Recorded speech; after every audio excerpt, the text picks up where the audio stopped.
Hey everyone, and welcome back for another deep dive with us. So today we're going way beyond our usual sources. We're going to be exploring this whole idea of living consciously, recognizing those robotic routines we get stuck in and then how to break free from all that. And get this, our guide for this whole thing it's WaXhira, the Grand Master of the Sacred Atlantean Brotherhood. Yeah, it's really fascinating how WaXhira frames this. He actually calls it the robotic trap. Yeah. And his argument is that in our modern world, it's surprisingly easy to fall into all these mindless patterns. Okay, the robotic trap. I like that. It's so easy to picture, right? I mean, we've all had those mornings where we get to work and we're like, wait, did I even drive here? Exactly. And WaXhira gives this really valid example. He says, imagine, someone eating breakfast, but their mind is totally somewhere else. Yeah. They're scrolling through their phone or whatever. And they're not really tasting the food or experiencing the moment at all. They're just kind of going through the motions. And it's a perfect example of the robotic trap, he says. It's so true. But okay, let's say we're in this trap, right? How do we even know? What are the signs? Well, WaXhira suggests that we should pay attention to how much of our day just feels automatic, like we're just running a program. So ask yourself, are you really engaged with what you're doing? Or are you just kind of going through the motions? If it's the latter, he says, you might be caught in the trap. So basically, if we're just zoned out for most of the day, that's a red flag. Okay, Yeah. but what's the big deal? What's so bad about being a little robotic sometimes? Well, the problem, WaXhira says, is that it really diminishes our human experience. Yeah. We're basically trading in the richness and depth of, conscious living for this shallow automated existence. So we're missing out on actually experiencing life. Okay, got it. But how do we actually escape this robotic trap? I mean, we can't all just quit our jobs and go meditate on a mountaintop, right? Yet WaXhira actually addresses that directly. He's not saying that we need to abandon all structure, No. but he emphasizes that we need to cultivate consciousness as the antidote to this robotic living.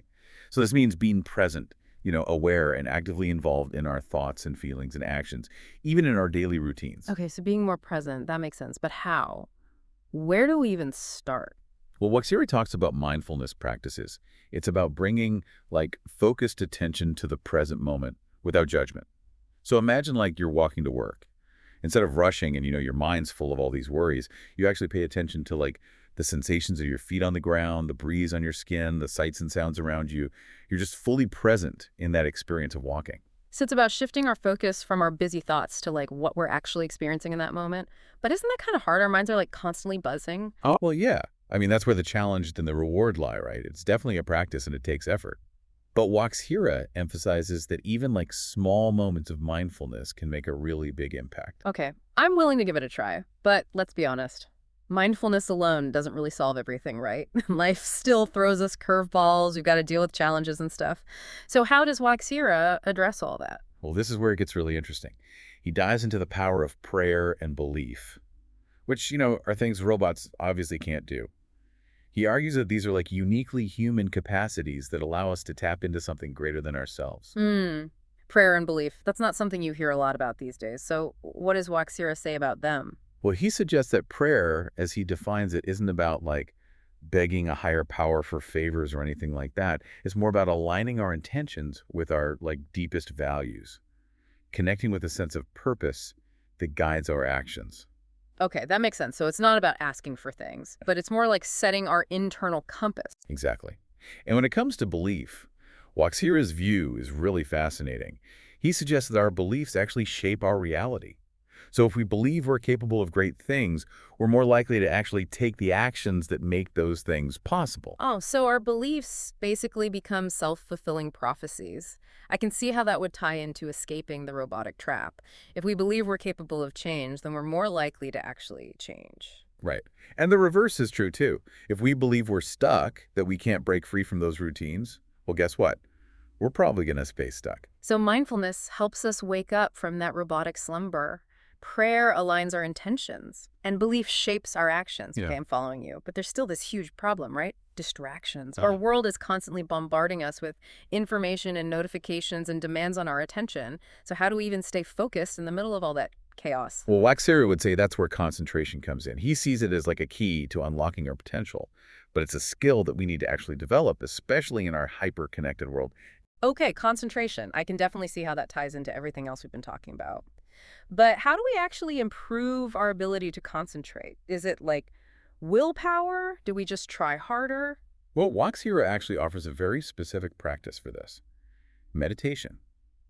He sees it as a really powerful tool for training the mind to stay focused, to resist all of those constant distractions that pull us away from the present moment. Meditation, you mean like sitting cross-legged and chanting, ooh? Not necessarily. WaXhira describes meditation as a way to become aware of our thoughts without getting carried away by them. So it's about creating a space between ourselves and our thoughts so we're not constantly reacting to them.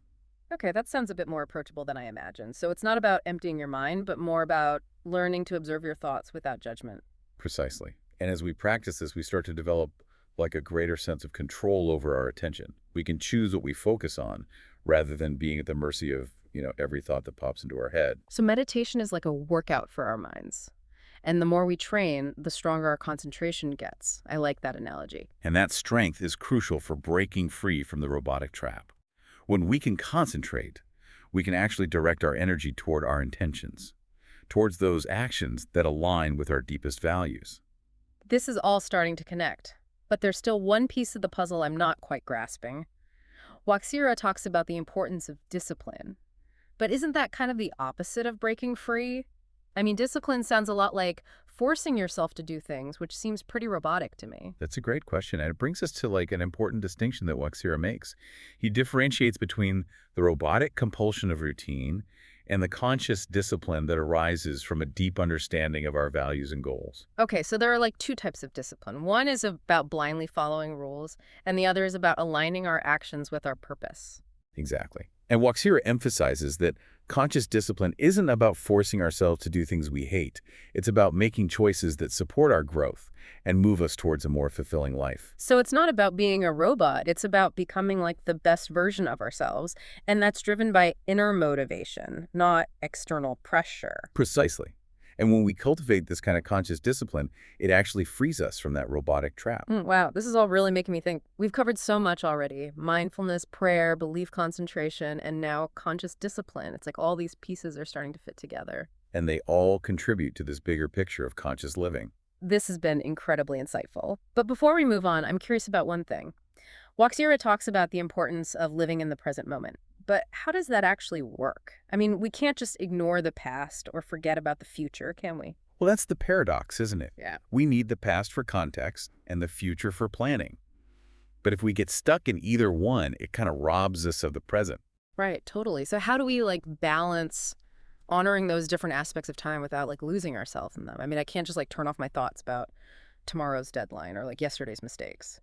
Well, WaXhira's take on this is really interesting. He suggests embracing stillness, not as a way to like avoid life, but as like a tool to actually experience it more fully. Stillness. That sounds almost impossible in our like go, go, go world. How can anyone be still when there's just so much to do and so much to think about? He's not talking about like physical stillness necessarily, more like an inner stillness, that quiet space at the center of all the noise. It's like finding the eye of the hurricane, that place of calm, even as the storm's raging all around you. That's such a vivid image. But how do we actually access that stillness? Is it like something we already have or something we need to create? WaXhira describes it as something that's already within us, but it gets buried under like layers of, thoughts, worries, and distractions. Yeah. And he suggests practices to help uncover it. So like peeling back the layers of an onion. Okay. I'm intrigued. What are some of those practices? Well, remember how we were talking about meditation as a tool for concentration? It turns out it's also a really powerful way to cultivate stillness. So the same practice can have like multiple benefits. That's efficient. But remind me, how does meditation actually help with stillness? Sure. So when we meditate, we're not trying to force our minds to be like completely blank. Instead, we're simply observing our thoughts and feelings without judgment, letting them kind of come and go like clouds in the sky. So it's more about creating a space between ourselves and our thoughts, rather than trying to like eliminate them completely. Exactly. And as we practice this detachment, that inner stillness naturally starts to emerge. It's like calming the surface of a lake so that we can see the depths more clearly. Okay, meditation makes sense. Are there other ways to like access this stillness? Well, WaXhira is a big believer in the power of nature.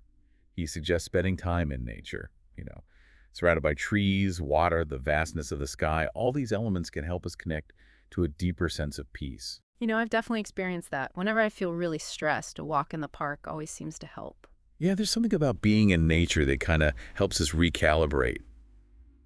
you know, to remember that we're part of something much bigger than ourselves. It allows us to tap into that stillness that's always present, but that we often lose sight of in our busy lives. So meditation and nature, both great ways to cultivate stillness. Are there any other practices that WaXhira recommends? This might sound surprising, but he emphasizes the importance of conscious breathing.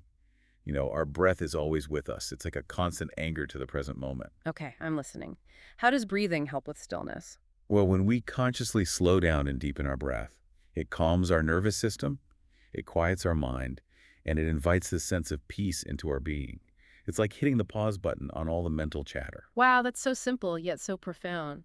I'm starting to see how all these practices, mindfulness, meditation, connecting with nature, conscious breathing, they all seem to point towards this idea of cultivating stillness. Right. And that stillness allows us to more fully inhabit the present moment, which is where WaXhira says true joy and fulfillment reside. Okay, this is all starting to click, but can you give me like a real world example of what living in the present moment actually looks like? Like, how would someone apply all these ideas in their daily life? Sure. Imagine you're having dinner with your family. Instead of mentally replaying your workday or worrying about tomorrow's schedule, you choose to be fully present with your loved ones. You savor the taste of the food, you listen attentively to their stories, you notice the laughter and the warmth of the connection. You're just fully immersed in the experience of sharing that meal together. Okay, I get it. So it's about choosing to be present with whatever you're doing, whether it's eating dinner, taking a walk, or even just washing the dishes. Exactly. It's not about becoming some emotionless being or anything. It's about being fully engaged in the experience, whatever it may be. But what about those times when we need to plan for the future or reflect on the past? Are we supposed to just completely shut off those parts of our minds? Well, that's where WaXhira's idea of conscious time traveling comes in. It's not about rejecting the past or ignoring the future. It's about engaging with those aspects of time intentionally rather than letting them control us. Conscious time traveling. That sounds intriguing. Tell me more. So it's about setting aside dedicated time for reflecting on the past or planning for the future, but doing so with awareness and intention.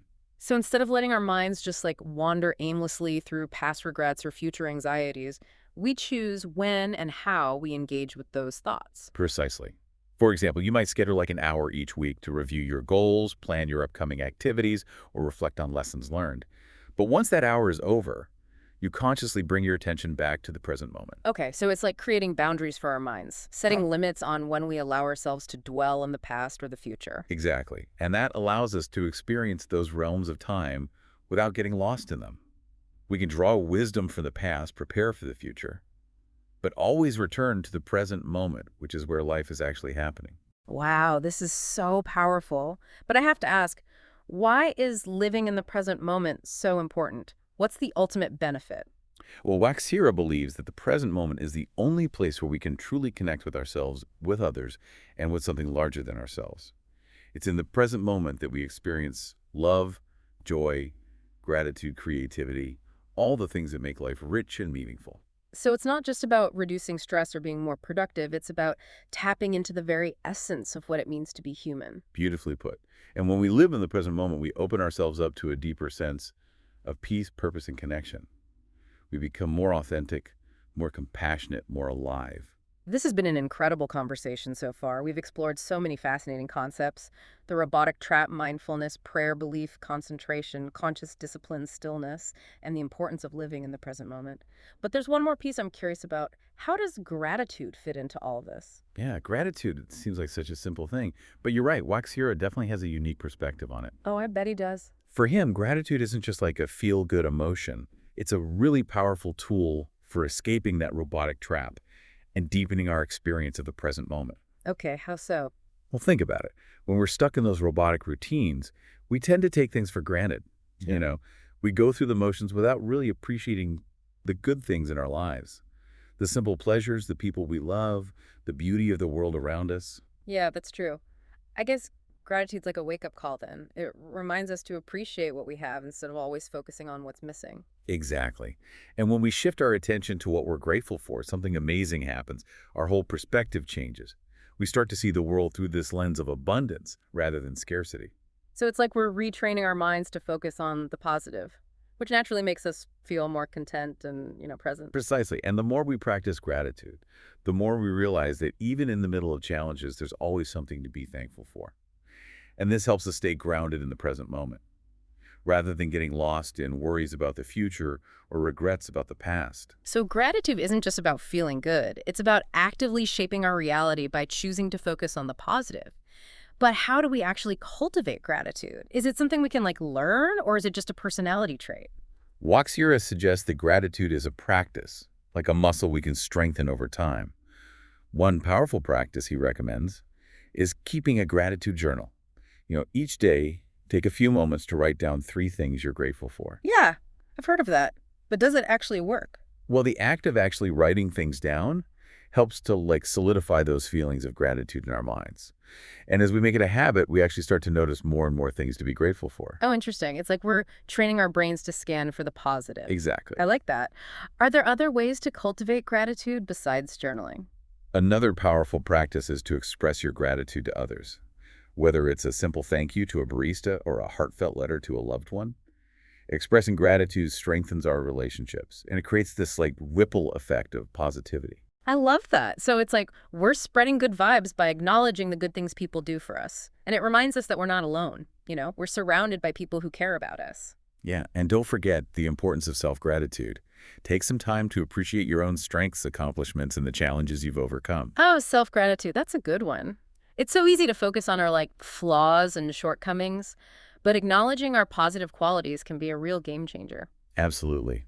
Self-gratitude boosts our self-esteem, and it helps us cultivate a more loving and compassionate relationship with ourselves. This has been so eye-opening. We've explored so many fascinating aspects of conscious living, from mindfulness and prayer to stillness and gratitude.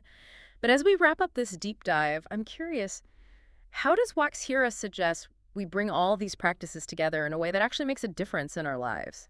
Well, he emphasizes that it's not about achieving some perfect state of enlightenment. It's more about making gradual, sustainable changes that align with our values and aspirations. So it's an ongoing journey, not like a destination. There's no finish line to cross, just a constant evolution. Exactly. And the beauty is that each step we take towards conscious living creates this ripple effect, positively impacting not only our own lives, but also the lives of those around us. I love that image. It reminds us that our individual journeys of awakening are all interconnected, contributing to a collective shift towards a more conscious and compassionate world. Beautifully put. This deep dive has been incredibly inspiring. I feel like I have a whole new toolkit for navigating life with greater awareness, intention, and purpose. Well, I'm glad to hear that. Remember, the most important thing is to find what works for you, what sparks your curiosity, and what helps you connect more deeply with the richness of life unfolding in this very moment. That's a great reminder. Thank you so much for joining us on this deep dive into conscious living. We hope it's inspired you to embark on your own journey of awakening. And remember, the journey is the destination. Embrace the process, be kind to yourself, and enjoy the ride.